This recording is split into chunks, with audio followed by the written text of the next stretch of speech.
We fear death not because it's unnatural, but because we were never properly introduced.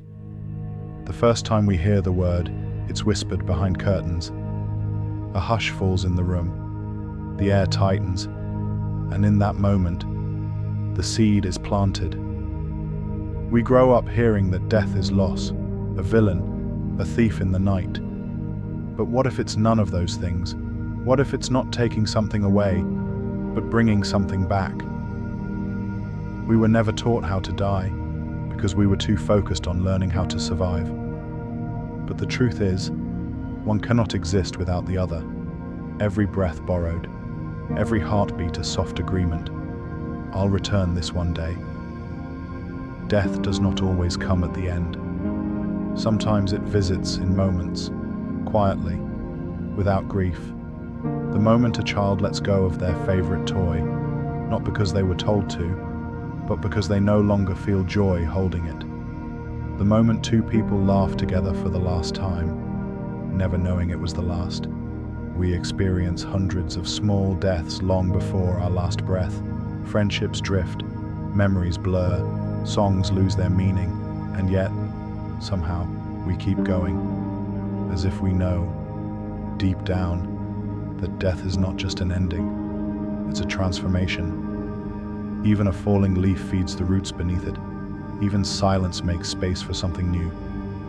We imagine life as a flame, wild, dancing, urgent. But what if it's more like a whisper, brief, delicate, not meant to be shouted but felt?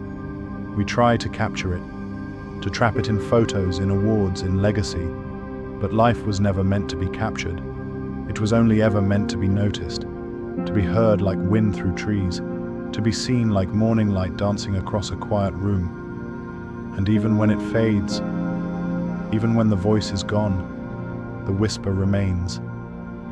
We speak of death as if it is the door shutting behind us.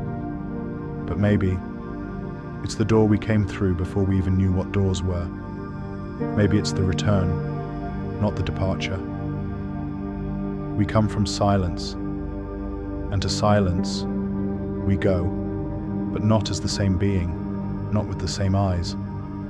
We go carrying the echo of everything we've touched, every hand we've held, every word we've spoken in kindness. Death may be dark, but darkness does not mean absence. Darkness is where the seed sleeps, where stars are born, where breath returns to the breathless place it came from. The truth is, we are not meant to stay, not in these bodies, not in these names. But the leaving doesn't mean we were meaningless. We were the flame for a time. We were the whisper, we were the breath. And when the time comes, we return, not erased, but quiet. Not everything that ends is gone. Not everything that fades is forgotten. And maybe death is not the opposite of life. Maybe it's the place where life finally learns to rest.